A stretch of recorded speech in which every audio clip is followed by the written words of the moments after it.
Mi nombre es Iván Osa. Voy a presentar mi trabajo final de graduación. El tutor de mi trabajo fue el profesor Wilson Picado Umaña. Mi trabajo, un segundo que no puedo. Mi trabajo tiene como título la comunicación comunitaria como un proceso de resiliencia en la afectación de los derechos de niñas y niños. Estudio de caso en el barrio de San Francisco de Asís, en el municipio de Buenaventura, departamento del Valle del Cauca, en Colombia. Esta es una foto panorámica del municipio de Buenaventura. Desarrollaremos esta tabla de contenido en la tarde de hoy, iniciando con la delimitación. Según el Departamento Administrativo Nacional de Estadísticas, la población afrodescendiente en Colombia representa el 10,6%, en contraste con la población afrodescendiente del municipio de Buenaventura, que representa el 88%, dejando de manifiesto que este es un territorio predominantemente afrodescendiente. Adicionalmente, el Centro Nacional de Memoria Histórica en el año 2015 documentó en el territorio más de 4.799 homicidios, más de 470 desapariciones, más de 26 masacres, más de 200 asesinatos y población desplazada que supera los 152.000 habitantes. En el sector de la educación vemos unas cifras de cobertura que toman relevancia si las comparamos con el nivel nacional. Para el mismo año, el nivel de transición a nivel nacional representaba una cobertura superior al 63%, el nivel de primaria superior al 87%, el de secundaria superior al 71% y el de educación media superior al 40%, evidenciando la fragilidad del sector de educación para la población del municipio de Buenaventura. En términos de justificación, el trabajo de grado tiene lugar en el año 2017, posterior a la firma del acuerdo de paz con la guerrilla de las FARC. Pero en el departamento y específicamente en el municipio de Buenaventura, la violencia seguía siendo una constante. Habían grupos armados ilegales, incluso ahorita la violencia es una constante, que controlan el territorio por el mercado ilícito de mercados de drogas o el control del territorio. Igualmente, se presenta reclutamiento y uso de niños, niñas y adolescentes a través de diferentes formas, asesinatos selectivos, secuestros, desapariciones, violaciones sexuales y, en general, violaciones de derechos humanos, especialmente violaciones contra los derechos de los niños, niñas y adolescentes. Esto enmarca la cotidianidad de las familias del municipio de Buenaventura, afectando el tejido social y tiene una repercusión sobre las creencias y sobre las prácticas de la población. Genera unos daños colectivos e individuales. El Centro Nacional de Memoria Histórica manifiesta que esto profundiza y acumula el sufrimiento de la población. Genera escenarios de miedo, de angustia, de dolor, de incertidumbre, de desconfianza y de rabia para la población. Esta investigación plantea poder identificar variables que limiten esas situaciones a través de la resiliencia. El problema de investigación que se planteó en este trabajo tiene que ver con los procesos de comunicación entre los diferentes actores comunitarios para favorecer la reducción de la vulnerabilidad de los derechos de los niños, niñas y adolescentes del barrio San Francisco de Asís, planteando como problema específico cómo participan los centros educativos en la protección de los derechos de los niños y las niñas. Igualmente, cuál es el nivel de interacción de las familias con los centros educativos, con las organizaciones e instituciones públicas para promover los derechos de los niños y las niñas, y cuáles estrategias comunitarias de comunicación pueden generar procesos de resiliencia a la dinámica de violencia del país, específicamente la del territorio, en el año de investigación. Como objetivo general, se planteó analizar los procesos de comunicación comunitaria que desarrollaban los centros educativos con las familias, organizaciones comunitarias, instituciones públicas para disminuir la violencia y la promoción de los derechos. En términos de los objetivos específicos, se plantearon 4. El primero, analizar el grado de comunicación de los centros educativos con los diferentes actores para la promoción y protección de los derechos. El segundo, identificar cómo se desarrolla la comunicación entre las familias y los actores comunitarios para promover los derechos de los niños y las niñas.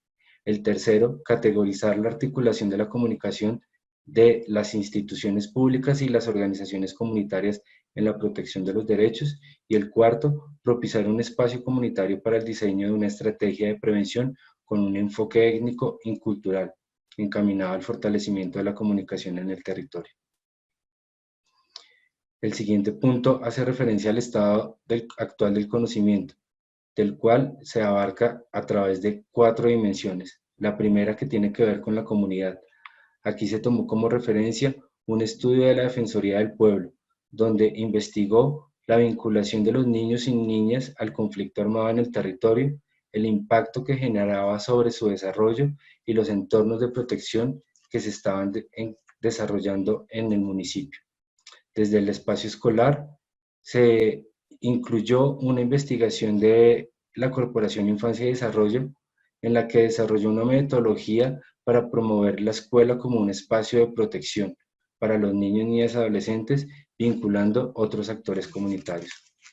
En la dimensión de la resiliencia, se tomó como referencia un ensayo que se realizó en Sierra Leona en la época del posconflicto o posterior a la terminación del conflicto armado, y cómo la escuela se podía convertir en un espacio para que la población estudiantil pudiera recuperarse y adaptarse a las situaciones de violencia. También se hizo alusión a un estudio en Colombia sobre el desplazamiento forzado y cómo las familias tenían que generar procesos de resiliencia y participación en estos territorios a los que deberían llegar. En términos de comunicación, se hizo alusión a una investigación de la señora Adriana Botero, donde abordó la comunicación desde un proceso de memoria histórica, como un proceso para proteger los derechos de los niños, niñas y adolescentes. En el siguiente punto, abarcamos el marco teórico que se utilizó en el trabajo de investigación. Acá igualmente hacemos referencia a 4 dimensiones. La vulnerabilidad, entendida como un factor de riesgo, donde se expone a una amenaza y la susceptibilidad de que ésta afecte a la población. El riesgo de la potencial pérdida que se puede ocurrir resultado de la amenaza, y la amenaza como el peligro latente o el factor de riesgo externo. Seguido de esto, la resiliencia como la capacidad de enfrentar situaciones difíciles, una estrategia que permite adaptarse a las condiciones, la continuidad del desarrollo normal de la cotidianidad con la menor vulneración. La comunicación, entendida como las relaciones sociales y familiares, una acción libre y espontánea, según las propias convicciones del individuo, pero que pueden verse afectadas, que se generan desde la cotidianidad, pero que también puede permitir generar cambios sociales y pueden promover la participación. Finalmente, la tradición oral, entendida esta como una condición necesaria para el desarrollo sociocultural. Entendida la tradición oral como un mecanismo que favorece la memoria colectiva, una postura política de resistencia. Promueve la identidad étnica y cultural. Se construye desde el reconocimiento de la historia, acogiendo relatos de generaciones predecesoras. Se reconoce la tradición oral de una manera para expresar sentimientos, transmitir estructuras de parentesco, generar movilización social, resistir a situaciones difíciles, pero también reconocer al individuo. En el trabajo de investigación se planteó una metodología dividida en 3 fases. La primera fase tenía que ver con todo el proceso de aprestamiento, un proceso de socialización con todos los actores comunitarios, donde se hicieron acuerdos y se establecieron unos compromisos para el desarrollo de la investigación. En la segunda parte o la segunda fase de la metodología se planteó establecer encuestas y entrevistas con los centros educativos, realizar talleres y entrevistas con las familias y vincular a los niños, niñas y adolescentes a través de un taller de cartografía social que se diseñó para conocer sus perspectivas. Y con las instituciones públicas y las organizaciones comunitarias, la aplicación de cuestionarios y entrevistas. La tercera fase de la metodología planteaba en primer lugar, sistematizar la información recopilada para validar los resultados con la comunidad y posteriormente promover en este espacio una estrategia de prevención construida de manera colectiva con la comunidad para proteger los derechos de los niños, niñas y adolescentes. Todo desde un enfoque étnico, principalmente potencializando las prácticas culturales y ancestrales que se desarrollan en la comunidad. Los resultados se dividen en 4 partes. En primer lugar, hablamos de la comunicación desde la perspectiva de los centros educativos. Aquí, los centros educativos, cuando fueron indagados, manifestaban que su mayor herramienta para comunicar era la oralidad, por la rapidez, la claridad y la facilidad que les permitían la transmisión de los mensajes. Y las temáticas que abordaban era el comportamiento, el rendimiento académico, los derechos y la protección de los niños, niñas y adolescentes. Las docentes que participaron en la investigación manifestaron que las familias tenían una participación baja en los procesos que ellas lideraban y aducían esta situación a una falta de interés, a una desmotivación de las familias sobre los procesos escolares de los niños o a que priorizaban otras actividades sobre estos escenarios, principalmente actividades como el trabajo o porque las familias no necesariamente estaban compuestas por los padres y las madres, sino eran otras personas las que estaban al cuidado de los niños y niños. Sin embargo, cabe destacar que también plantearon que en el año 2017 se identificó una mejoría en la participación. Las docentes manifestaron que la participación de las familias estaba medida por 2 situaciones. Uno, las estrategias que utilizaban los centros educativos para las convocatorias y 2, el interés de las familias. Y este interés medido por la relación y por la situación del contexto del momento determinado en que se hacían las convocatorias.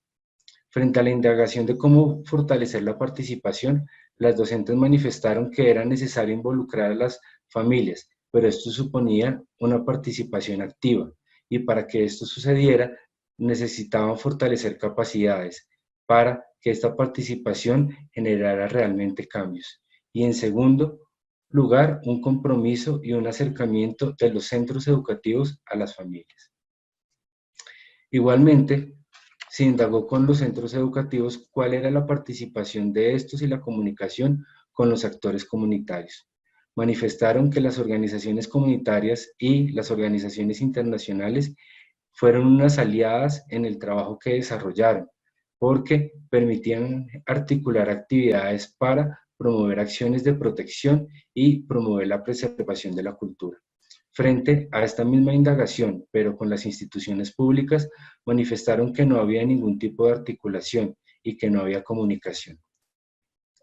En relación a la cultura como una herramienta de comunicación, los centros educativos plantearon que desde la academia promovían la cultura a través de la danza, la oralidad y los cantos. Y identificaban la oralidad como una herramienta de acercamiento, como una herramienta de protección. También como el reconocimiento étnico del contexto, especialmente en el contexto vulnerable en el que se desarrollaba. Estos resultados nos permiten concluir, 1, la necesidad de potencializar el diálogo de los centros educativos con las familias. 2, la adecuada articulación y el trabajo que desarrollaban los centros educativos con las organizaciones comunitarias. 3, la baja articulación y el bajo trabajo con las instituciones públicas, la baja comunicación con estas instituciones. 4, la importancia de las prácticas culturales como una herramienta académica, pero también como una herramienta de protección. 5, empezamos a vislumbrar cómo los roles de género determinan unas normas sociales, especialmente porque en el proceso participaron solo mujeres que trabajaban en los centros educativos. Segundo actor comunitario en el que se indagó fue a las familias y la interpretación que tenían sobre la comunicación. Aquí se reconoce cómo las familias manifiestan que la comunicación con los centros educativos fue favorable. Sin embargo, no creen o no creían que generara un resultado necesario para las condiciones del territorio y que se requería una mayor articulación. Necesitaban participar en mayores espacios de protección. Las familias, en contraste, consideraron que las organizaciones comunitarias generaban muy buenos espacios de protección y fueron valoradas muy favorablemente por todo el trabajo que habían desarrollado en el territorio. En relación con las instituciones públicas, manifestaron que requería incrementar la presencia en el barrio, puesto que no había presencia de las instituciones públicas en el barrio. También se indagó con las familias la confianza frente al acercamiento para abordar temas sensibles a la niñez. Los resultados arrojaron que el 40% de las familias acudían a los centros educativos, otro 40% manifestó que acudían a las organizaciones y un 20% que acudían a Internet.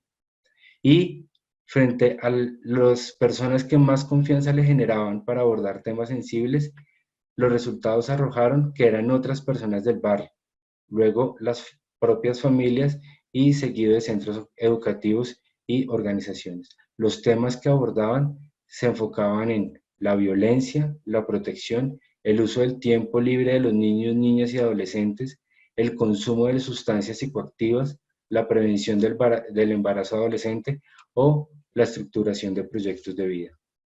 Para las familias era muy importante, y así lo manifestaron, la descentralización de las instituciones, pero no desde la capital del país hacia los territorios, sino en los propios territorios, para que las instituciones públicas pudieran acercarse a las comunidades.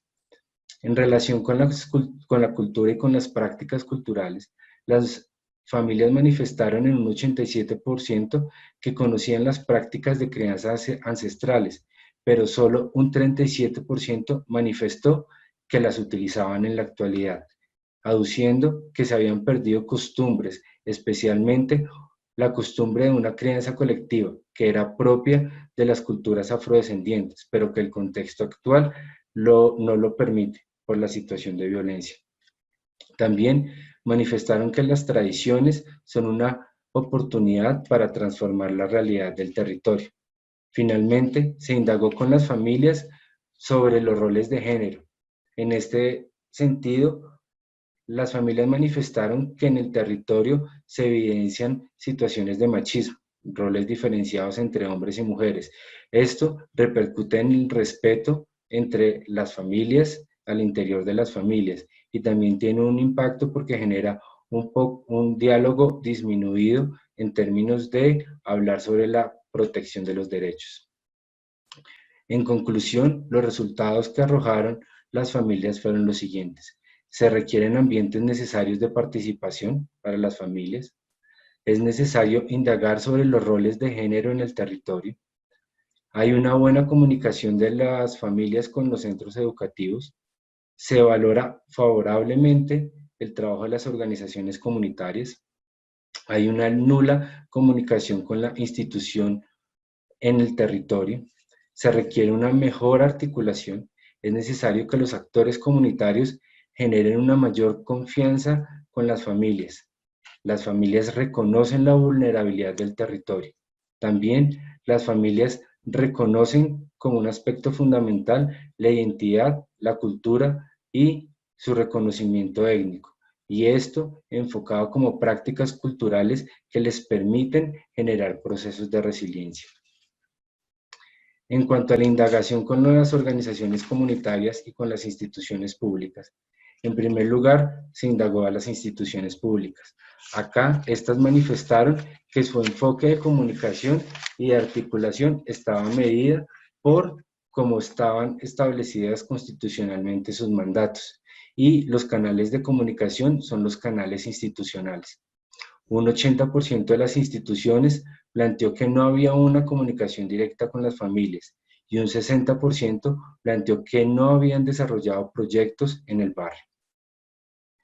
Frente a las organizaciones comunitarias, estas manifestaron que tenían una relación directa en el territorio, se acercaban a través de los líderes y las lideresas, se acercaban a través de los niños y las niñas que permitían ser unos referentes para involucrar a otras familias y tenían un acercamiento directo con las familias para conocer su realidad y ser las voces de lo que sucedía en el territorio.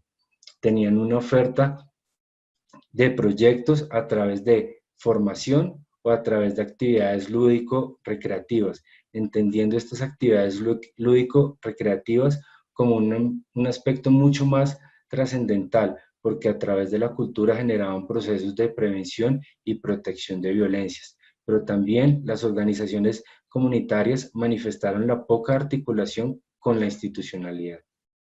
Como conclusión de esta información, identificamos que las organizaciones comunitarias desarrollan un rol fundamental en el territorio y la herramienta que utilizan para el acercamiento son las prácticas culturales y el reconocimiento étnico. Y desde el ámbito de las instituciones se identificó un rol bajo en el territorio. No hay trabajo comunitario y esto debería cambiar. Requiere procesos sostenibles y articulados liderados por estas instituciones para que puedan abordar causas estructurales de violencia y de situaciones de contexto que afectan a las familias, para que sean estas instituciones las que promuevan la reconstrucción del tejido social. En relación con la información que los niños, niñas y adolescentes suministraron, planteamos lo siguiente. En primer lugar, la participación estuvo determinada en un 43% por niñas y un 57% por niños. Se indagó con los niños, niñas y adolescentes los espacios que les generaban mayor protección. Aquí plantearon que el entorno familiar, la iglesia y la biblioteca les generaban una sensación de protección, pero también fueron enfáticos en que la noche y la calle en el territorio les generaban muchas angustias y no les generaban un entorno de protección. Se indagó con los niños en estos talleres sobre el diálogo y sobre la comunicación. Ellos manifestaron que con las personas con las que más les gustaba hablar estaban determinadas en un 24% por las mamás, un 22% por los amigos, un 11% por las abuelas. Que las personas que mayor atención les prestaban eran las mamás con un 35%, los papás un 18% y las abuelas un 14%. Y quien más protección les generaban eran las mamás con un 33% y los papás con un 15%. En conclusión, las personas con las que más les gustaba estar a los niños, niñas y adolescentes estaba determinado por un 32% por las familias en general, 16% por los amigos y amigas y un 11% específicamente por las mamás y los mamás. Por las mamás, perdón. Los temas que abordaban en la comunicación que tenían eran temas relevantes a la niñez en general, sobre el estudio, el futuro, los juegos, todos sus deseos, pero fue evidente cómo los niños en su cotidianidad abordan temas sobre la situación de contexto, sobre la violencia y sobre la vulneración de los derechos a los que están expuestos. Al indagar con los niños y las niñas sobre los aspectos culturales, manifestaron que desde la cotidianidad desarrollaban prácticas tradicionales, como la cultura, el baile, el uso de los instrumentos o la música como una forma de oralidad.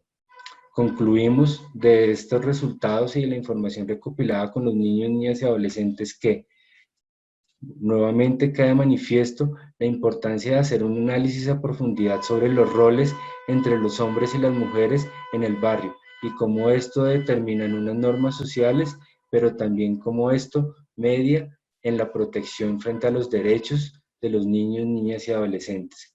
El reconocimiento que tienen los niños, niñas y adolescentes sobre los riesgos que tienen en el barrio, cómo la comunicación se desarrolla principalmente en las familias y cómo deberían ser estos actores protagónicos para desarrollar proyectos de fortalecimiento. Adicionalmente, cómo la cultura y las prácticas ancestrales hacen parte de su cotidianidad, es decir, ayudan a la construcción de su identidad. La última parte del proceso hace referencia a la estrategia de prevención con enfoque étnico y cultural. En este sentido, y como un acuerdo previo en el trabajo de aprestamiento para el desarrollo de la investigación, se estableció como compromiso con los actores que participaron que se iban a presentar los resultados y se iban a validar los resultados en la comunidad. Cuando se terminó de recopilar la información, se sistematizó, se analizó y se desarrolló, en primer lugar, un folleto con los resultados obtenidos dirigido a las instituciones, a las organizaciones y a los centros educativos, con la información que suministraron las familias, que suministraron los niños y los diferentes actores comunitarios, desde un enfoque favorable para generar y promover acciones de protección y prevención. Seguido de esto, y para que el taller fuera dinámico, se identificaron diferentes formas de acercamiento a este taller. Y una de las prácticas que tiene mucha relevancia en el territorio son los juegos de mesa, principalmente el bingo, o es uno de los juegos que más se utiliza. Es una forma comunitaria de acercamiento, de diálogo entre las familias o entre la comunidad en general. Por tanto, se definió que a través de este juego se iba a diseñar una metodología para que el bingo presentara los resultados obtenidos y se pudiera discernir y se pudiera debatir sobre los resultados.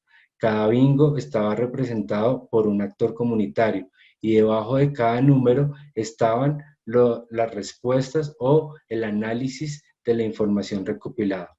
Durante el taller se podía debatir sobre lo que decían los niños, sobre lo que decían los centros educativos, sobre las necesidades de prevención y protección en el territorio para promover los derechos de los niños y niñas.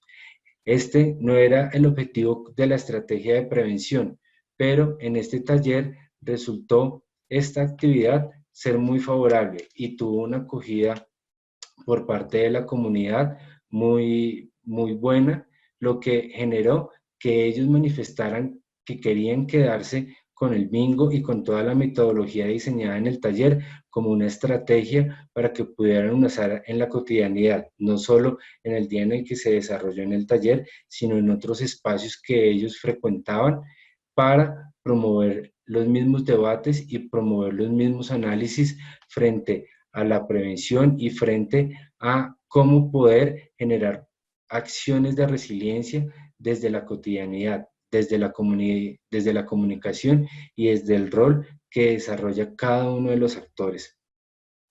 Como lo mencioné, no tenía la intención que esta fuera la estrategia de prevención, pero en el desarrollo del taller, la misma comunidad tomó la decisión de acoger esta práctica y de acoger esta estrategia para presentar los resultados como una estrategia de prevención que pudieran usar de manera cotidiana y que pudiera generar unos espacios menos formales y académicos para abordar las complejidades del territorio.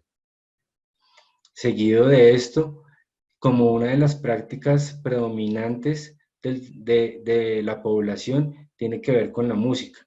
Por tanto, se desarrollaron canciones que a veces se utilizan o a veces no se utilizan tanto, pero que sirven como mecanismos para promover prácticas de crianza y promover acciones de protección. Esa fue la segunda parte del taller.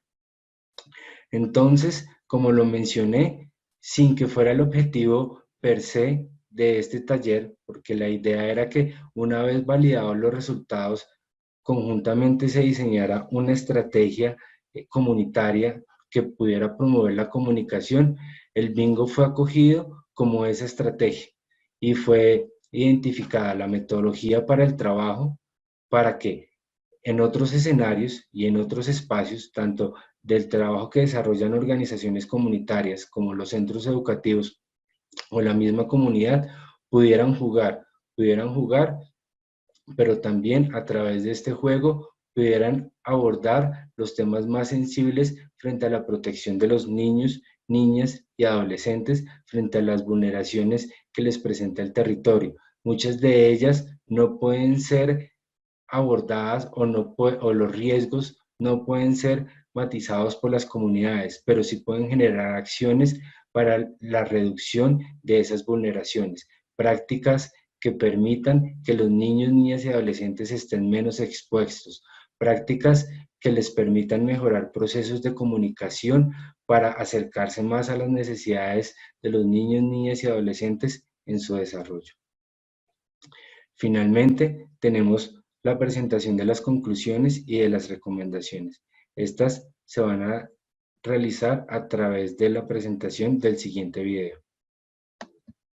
Oigan esta linda historia, oigan esta linda historia, la solución de la paz, la solución de la paz, ha llegado a mi memoria, ha llegado a mi memoria.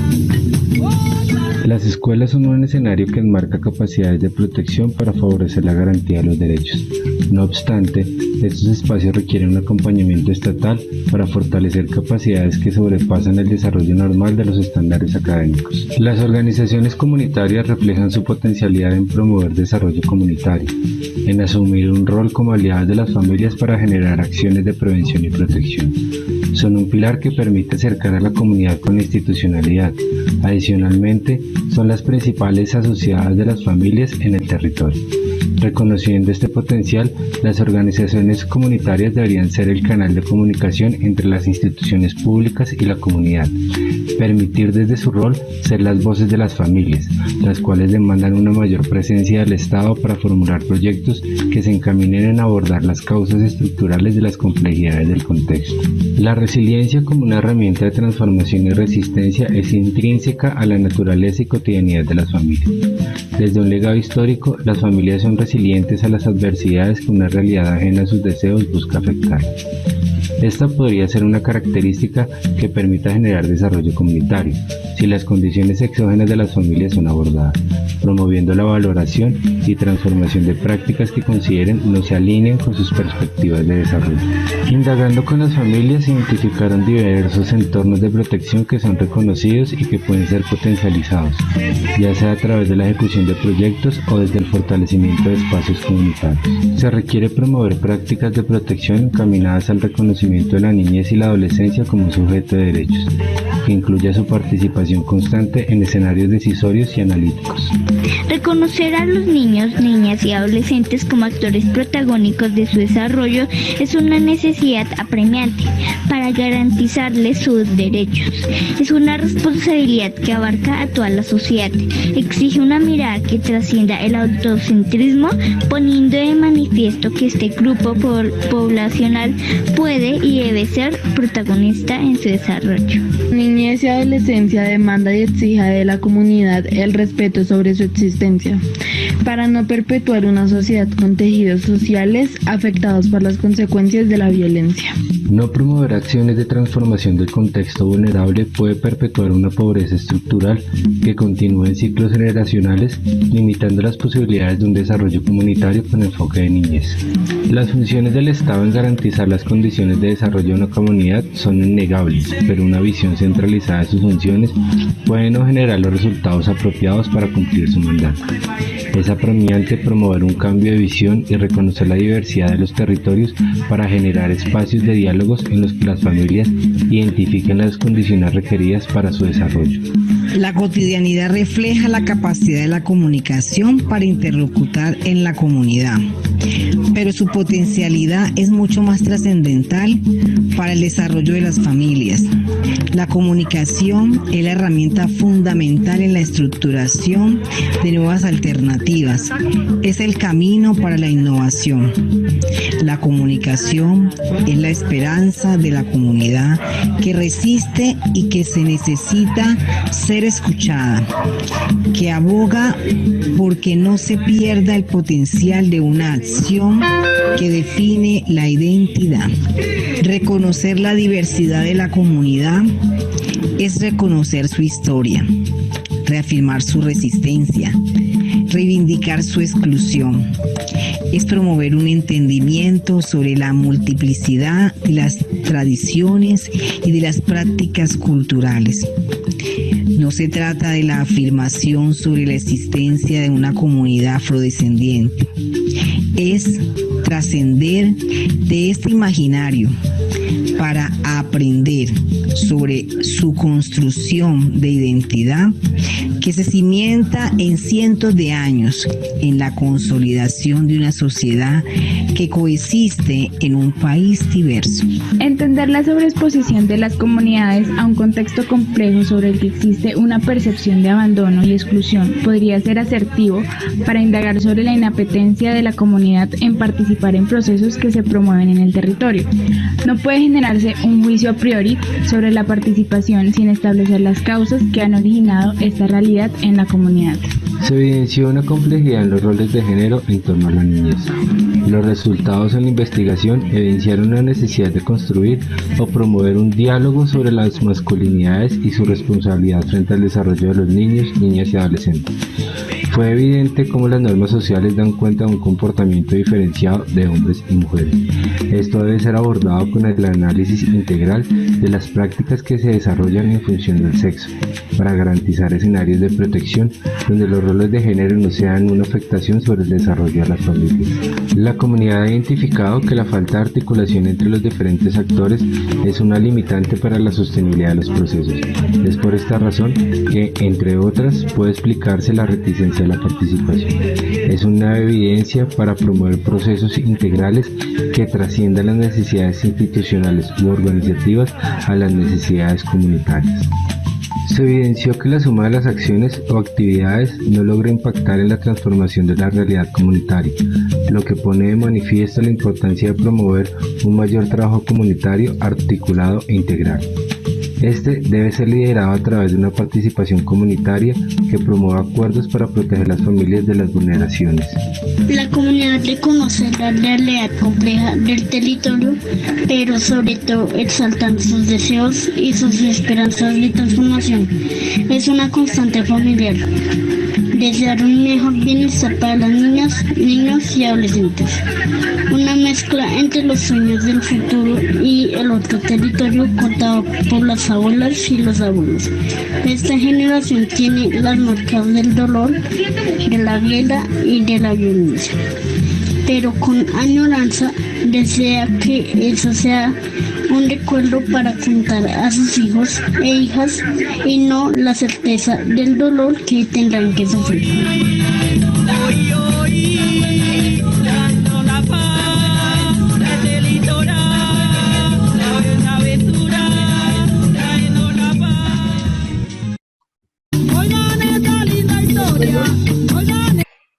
Muchas gracias.